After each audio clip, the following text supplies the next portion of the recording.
Hello दोस्तों, मैं हूं आपका दोस्त एडवोकेट शिविर प्रताप सिंह। आज हम बात करेंगे 340 सीआरपीसी के डिटेल वीडियो। इसलिए जरूरी हो गया कि ध्यान रखें कि 340 195 सीआरपीसी ध्यान से पढ़ना इसलिए भी आवश्यक है क्योंकि ये 340 जो धारा 340 सीआरपीसी है अपने आप में एक रहस्यमयी धारा है, ऐसा कहा जा सकता है। ऐसा इसलिए कहा जा सकता है क्योंकि देखिए 340 की कार्रवाई के लिए आपको यूं कहें कि इतना आसानी से कोर्ट एक्सेप्ट नहीं कर लेती है। या 340 का जो एप्लीकेशन होता है आप यूं ही दिए कोर्ट को और कोर्ट तुरंत उस पर एक्शन कर ले, ऐसा जरूरी नहीं है।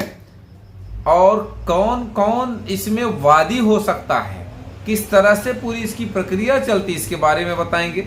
साथ ही साथ बताएंगे कि 340 से रिलेटेड कुछ खास जजमेंट्स के बारे में। और एक बात और ध्यान रखें कि एक प्रश्न और जो मूलतः ये जरूरी हो इसलिए जाता है क्योंकि लोग 340 को हल्के में इसलिए ले लेते हैं क्योंकि उसकी प्रक्रिया को नहीं जानते हैं। 340 अपने आप में हल्के में एक एप्लीकेशन नहीं होता है, ये मुकदमा है पूरा। और इस मुकदमे से कोई भी व्यक्ति या यूं कहें कि 498 ए करने वाली लड़की औरत या 125 का केस करने वाली या कोई भी पीड़िता जेल तक जा सकती है फर्जी एविडेंस देने पर, फर्जी साक्ष्य देने पर, फर्जी गवाही देने पर, फर्जी झूठा एफिडेविट देने पर। तो इसी से रिलेटेड पिछला वीडियो कई हमारे सब्सक्राइबर दोस्तों ने, हमारे व्यूवर्स ने काफ़ी पसंद किया, उस पर काफ़ी अच्छे कमेंट्स भी आए। तो इसलिए हमने सोचा कि आपको एक डिटेल से वीडियो 340 पे देना बिल्कुल बनता है। तो ध्यान रखें 340 की कार्रवाई कब होती है। तो अगर बात करी जाए तो 195 340 सीआरपीसी दोनों एक साथ रिलेटेड दोनों हैं और रिलेट करके पढ़ना भी जरूरी होता है। तो अगर बात करी जाए कि आईपीसी की धारा 172 से 211 आईपीसी फॉर्जरी के संबंध में है और फॉर्जरी के संबंध में ही धारा 340 का इस्तेमाल किया जाता है। अब एक यहाँ सवाल निकल के आता है कि क्या 340 की एप्लीकेशन आप दे सकते हैं या कोई भी व्यक्ति दे सकता है? क्योंकि देखिए फॉर्जरी का मतलब क्या होता है, फॉर्जरी किसके साथ हुई? कोर्ट के साथ हुई। अगर झूठी गवाही कोर्ट में दी गई, झूठा बयान, झूठा साक्ष्य कोर्ट में दिया गया, तो कोर्ट तो ये भी कह सकता है भैया फॉर्जरी तो मेरे साथ हुई, मैं केस करूं या ना करूं आपसे क्या मतलब है। तो यहाँ एक और अच्छा सवाल निकल के ये आता है कि जैसे कि 125 को लेके चलते हैं। धारा 125 सीआरपीसी में साफ, ये आप भी जानते हैं, सब जानते हैं, लगभग जो केस लड़ रहे हैं वो भी जानते हैं, हमारे प्रिय अधिवक्ता बंधु भी जानते हैं। रजनीश वर्सेस नेहा का वाद जो 2020 में माननीय सर्वोच्च न्यायालय ने डिसाइड किया, जो उसमें सिद्धांत प्रतिपादित किया कि भैया इसमें एक एफिडेविट देना पड़ेगा, एक एफिडेविट देना पड़ेगा, उसमें इनकम को बताना पड़ेगा कि तुम्हारे सोर्स ऑफ इनकम क्या है। अब कहने का मतलब ये है इनकम की जो तुम्हारे सोर्स है, या तुम्हारे पास कितनी जमीन जायदाद है, कितना म्यूचुअल फंड है, कितना एफडी है, कितना बैंक बैलेंस है, या तुम क्या करती हो, भाई लड़की जॉब करती है नहीं करती है, इसके बारे में सारी डिटेल कोर्ट को देना पड़ता है विथ एफिडेविट। अब अगर उसमें एफिडेविट में लड़की ने गलत दे दिया, औरत ने वो एफिडेविट गलत दे दिया, तो क्या सवाल यहां निकल के आता है 340 की कार्रवाई होगी या उस पर या नहीं होगी? बिल्कुल होगी। अब सवाल यहाँ एक और निकल के आता है कि भैया आपने एप्लीकेशन दिया, कोर्ट तो ये भी कह सकता है कि भैया कोर्ट के सामने ये हुआ है। और इसी तरह एक केस में हुआ भी यही था, परिमल वर्सेस जानकी के मामले में यही हुआ था। उसी में माननीय सर्वोच्च न्यायालय ने डायरेक्शन भी दिया था 340 पे।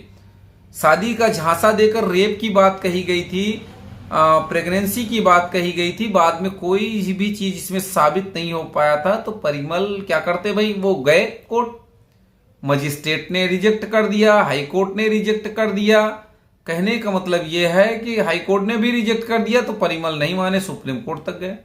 सुप्रीम कोर्ट ने ये कहा कि भाई 340 की एप्लीकेशन स्वीकार करने योग्य, मान लीजिए मजिस्ट्रेट के पास पावर कम है, जज के पास तो कम पावर नहीं है, माननीय हाई कोर्ट के पास तो पावर कम नहीं है, उसे ध्यान रखना चाहिए, तो अलाउ भी हुई। तो कहने का मतलब ये है, ये परिमल का केस बहुत ही इंपॉर्टेंट केस है। अब सवाल ये है कि केस करता कौन है। देखिए, इसमें कोई भी मजिस्ट्रेट 340 पे कार्रवाई जो बनती है, कहने का मतलब धारा 191, 192, 193, 199 और अगर बात करी जाए 209, 211 आईपीसी में जेल तक हो सकती है, 7 साल की जेल और जुर्माने से भी दंडित किया जा सकता है फर्जी केस करने वाली पत्नी पर, झूठा एफिडेविट देने वाली पत्नी पर। कहने का मतलब ये एक धुआंधार केस करना बहादुरी नहीं है। औरतें यही करती हैं, फर्जी दहेज केस लगा दो, 125 लगा दो, डीवी लगा दो, जो मन में आए वो एफिडेविट दे दो, सब चलेगा। ध्यान रखें कि जिस दिन अगर पति शुरू कर दिया कार्रवाई करना, या जो करते हैं भैया, वो पत्नियां जेल भी जा रही हैं। हालांकि सब ऐसा नहीं है कि सब लोग केस झूठा ही करते हैं। अब जो मजिस्ट्रेट हो, जज हो, जो लोग कतराते हैं 340 की एप्लीकेशन एक्सेप्ट करने से, या 340 का जो मुकदमा होता है उसे स्वीकार नहीं करती हैं कोर्टें, इसीलिए क्यों, वो भी मैं बताता हूं। इसमें नियमता अगर बात करी जाए, जो लीगल टर्म की अगर बात करी जाए, तो कोई मजिस्ट्रेट है, या फिर जज है, या फिर कोर्ट का रीडर है, या फिर कोर्ट जिसे अपॉइंट करे वो वादी होता है। ध्यान रखें, अगर मजिस्ट्रेट वादी हो गया तो एक मजिस्ट्रेट उस मुकदमे का वादी है, मतलब वो दूसरे मजिस्ट्रेट के यहाँ हर तारीख पे उसको जाना पड़ेगा। यानी कि अब यूं समझे कि वो बेवजह परेशानी वाला काम उसके लिए हो गया, तो सोचते हैं भैया ये लफड़ा कौन पालेगा, छोड़ो हटाओ, इसको रिजेक्ट करना ही ठीक है।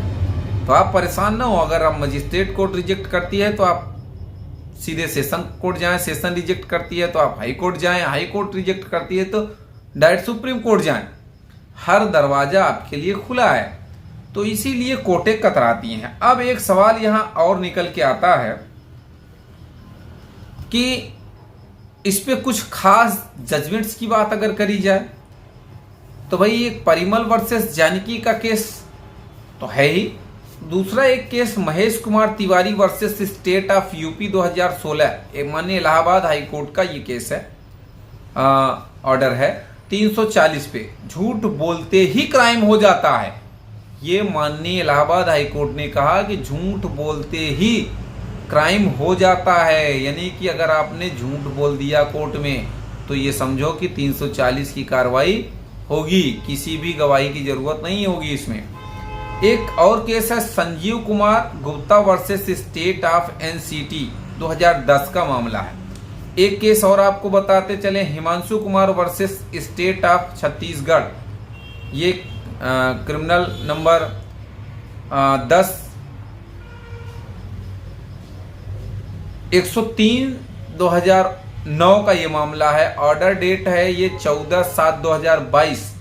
इसमें 191 आईपीसी में केस हुआ था, झूठा एफिडेविट दिया गया था, 340 के तहत कार्रवाई हो गई थी।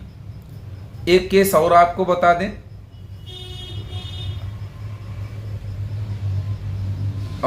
नेहा रजनीश में तो आपने जाना ही भाई कि गलत एफिडेविट दिया तो आप पे कार्रवाई हो ही जाएगी। नेहा रजनीश का भी ये बहुत ही इंपॉर्टेंट केस है, ये 2020 का मामला है। माननीय सर्वोच्च न्यायालय ने इसमें ऑर्डर किया था, इस पर डिटेल से हमने पिछले वीडियो में बताया भी है इसके बारे में कि क्या क्या कार्रवाई आप अपनी पत्नी पे कर सकते हैं। तो सवाल यहाँ यही बनता है कि अगर आपने कार्रवाई करना चाहा तो 100% कार्रवाई होगी। अगर 340 की ड्राफ्टिंग आपको नहीं आ रही है, हमारे नए अधिवक्ता बंधुओं को नहीं समझ आ रहा कि 340 की एप्लीकेशन कैसे होनी चाहिए, किस तरह से वो मुकदमा फाइल होगा, तो स्क्रीन पर चल रहे नंबर से भी जानकारी ले सकते हैं। और अगर आपको चाहिए होगा तो वो लिखा भी जाएगा। किसी भी प्रकार के डिस्कशन के लिए, किसी भी प्रकार की जानकारी के लिए, कोई केस डिस्कशन के लिए हमारे द्वारा एक भी रुपया आपसे नहीं लिया जाता है। जी हाँ, ये मैं ललकार के कहता हूँ कि एकमात्र ऐसा मेरा यूट्यूब चैनल है जिस पे आप डायरेक्ट मुझसे बात करेंगे, किसी से भी कोई अपॉइंटमेंट की ज़रूरत नहीं, कोई तरह की फीस की ज़रूरत नहीं है। तो उम्मीद करता हूँ, आशा करता हूँ आज का यह वीडियो आपको बेहद पसंद आया होगा। अगर वीडियो पसंद आए तो वीडियो को लाइक करें, शेयर करें, यूट्यूब चैनल को जरूर सब्सक्राइब करें।